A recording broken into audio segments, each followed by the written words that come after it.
Grace mencoba mengambil pistolnya. Namun tiba-tiba Thomas datang dan mengatakan kepada Billy, dia adalah seorang PSK yang mengidap penyakit kelamin.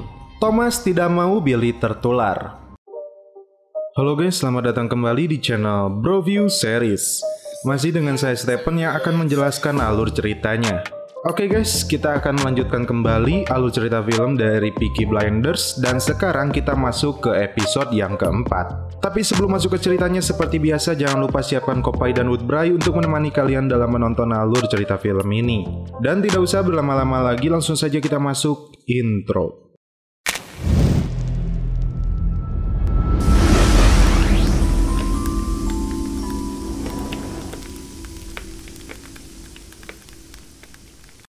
Di awal film kita diperlihatkan dengan Ada dan Freddy yang sedang naik perahu. Mereka berdua baru kembali dari luar negeri dan begitu bahagia untuk menantikan kelahiran anak mereka. Kemudian terlihat Freddy memberikan uang sejumlah 200 pound untuk kepentingan revolusi yang dia dapatkan dari kedutaan Rusia. Dan inilah film Peaky Blinders. Thomas Shelby yang sedang berjalan, dia dihampiri oleh Jeremiah yang ditugaskan olehnya untuk mengikuti Freddy. Thomas pun mendapatkan informasi tentang Freddy yang kembali ke kota ini. Sampai di markasnya, Thomas mendapati seseorang yang sedang membuat keributan karena telat memasang taruhan. Hal ini dimanfaatkan oleh seorang bocah untuk bersembunyi di sana. Thomas dan Bibi Polly lalu pergi menuju garrison untuk melakukan rapat keluarga. Lalu seorang anak buahnya, dia berjaga di markasnya. Dan datanglah sebuah kereta yang di dalamnya terdapat beberapa orang. Rupanya, bocah tersebut bertugas untuk membuka pintunya dari dalam. Terungkap, mereka berasal dari keluarga Lee untuk mencuri semua uang judi yang berada di markas Peaky Blinders ini. Di saat keluarga Peaky Blinders berkumpul di garrison, rupanya John, duda beranak 4, membutuhkan seorang istri untuk merawat anak-anaknya. Ketika John menyebutkan nama wanita itu bernama Lizzie Stark, tampak Thomas dan Arthur menertawakannya. Bahkan Bibi Polly pun berusaha menahan tawanya untuk menjaga perasaan John. Dan rupanya Lizzie adalah wanita yang berprofesi sebagai PSK yang akan dinikahi oleh John. Tentu saja mereka tidak percaya wanita itu benar-benar mencintai John. John yang melihat Thomas lebih bijaksana tentang pasangan hidupnya meminta bantuan darinya untuk melihat kesungguhan Lizzie calon istrinya. Namun kabar mengejutkan datang ke mereka. Adiknya, Finn, mengabarkan bahwa ada aksi pencurian di markas mereka. Semua uang yang ada di markas mereka digondol keluarga Lee. Tak cukup sampai di situ. Ketika sebuah pemotong kabel ditemukan, artinya mereka meninggalkan sebuah lelucon yang berbahaya. Benar saja, sebuah granat tangan dipasang khusus ditujukan untuk Thomas. Karena tidak menemukan granat itu di sana, Thomas bergegas lari menuju mobil miliknya. Terkejutnya dia ketika melihat Finn adiknya berada di dalam mobilnya. Rupanya dia masuk melalui jendela depan tanpa membuka pintu mobil. Namun ketika Thomas menyuruh Finn untuk turun melalui jendela depan mobil, inilah yang terjadi.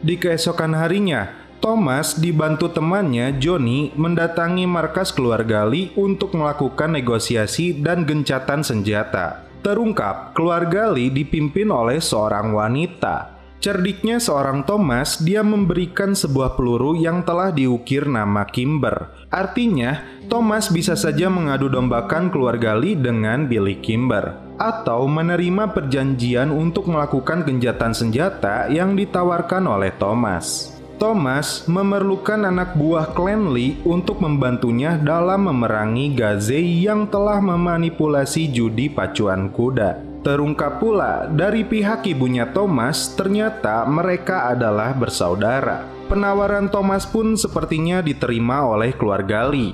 Kembali ke Ada dan Freddy yang berada di rumahnya. Di sini terungkap nama Stanley Kamen adalah orang Rusia yang terlibat dalam misi revolusi dan menerima uang 200 pound yang diberikan Freddy untuk Stanley. Tak lama setelah itu Ada pun celepot.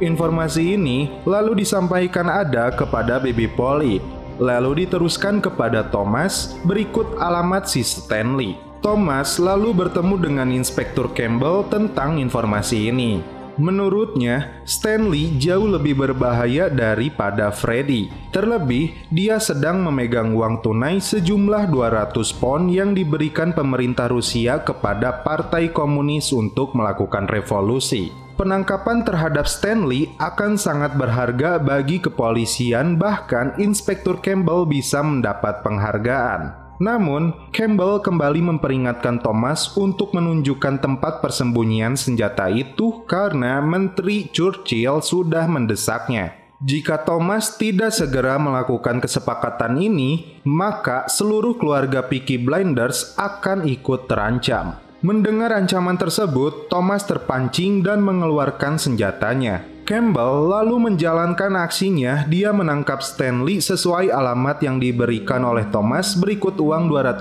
pound sebagai buktinya. Tak berhenti di situ, Campbell meminta anak buahnya untuk menginterogasi Stanley agar menunjukkan tempat persembunyian Freddy.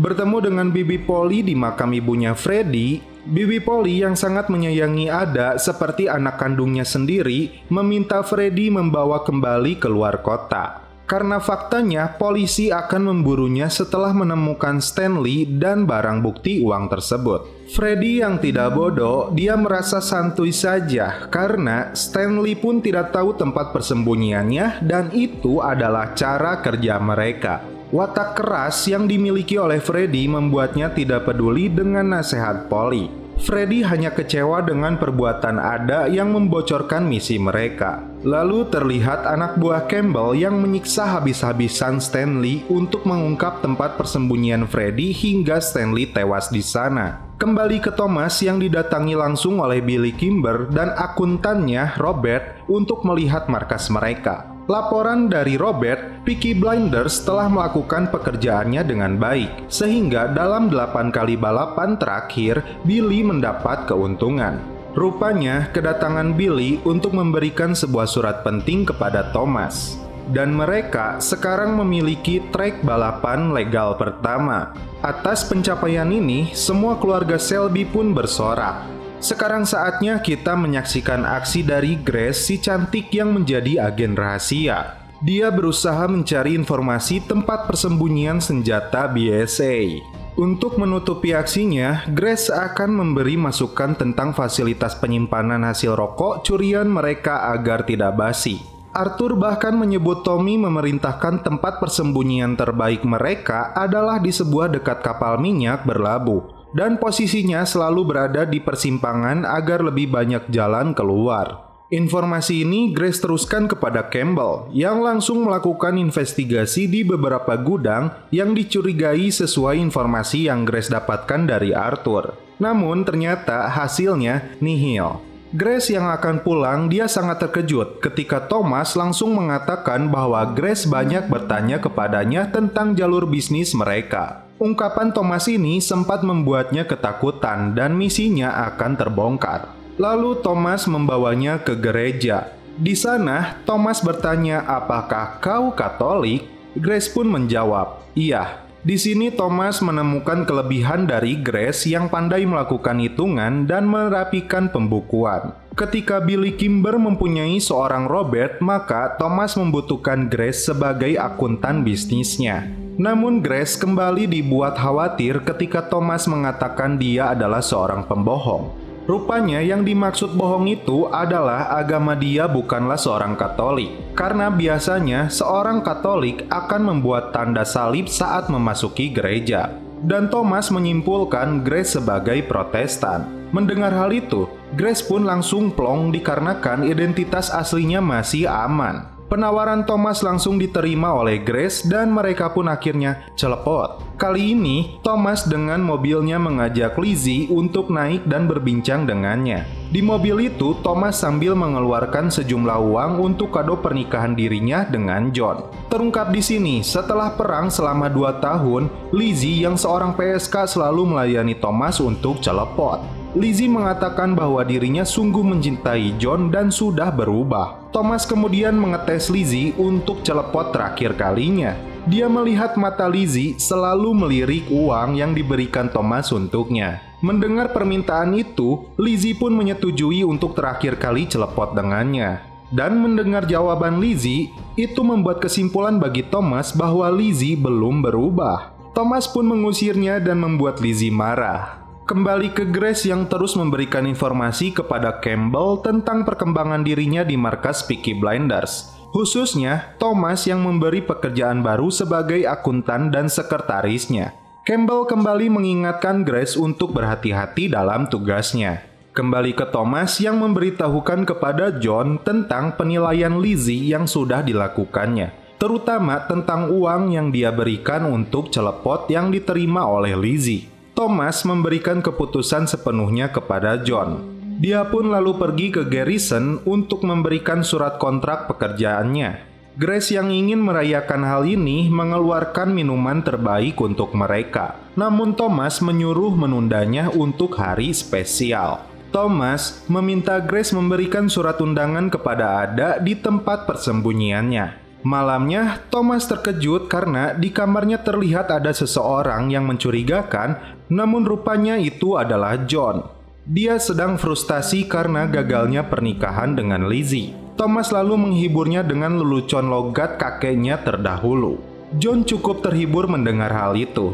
Thomas lalu menyuruhnya untuk menggunakan pakaian terbaik di hari esok dalam aksi terakhir menyelesaikan peperangan mereka dengan keluarga Lee untuk terakhir kalinya.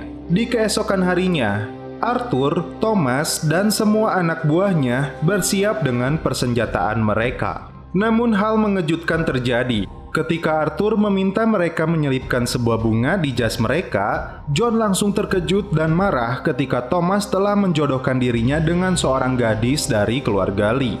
Thomas meminta John menerima agar peperangan di antara mereka berakhir dan bersatu selamanya.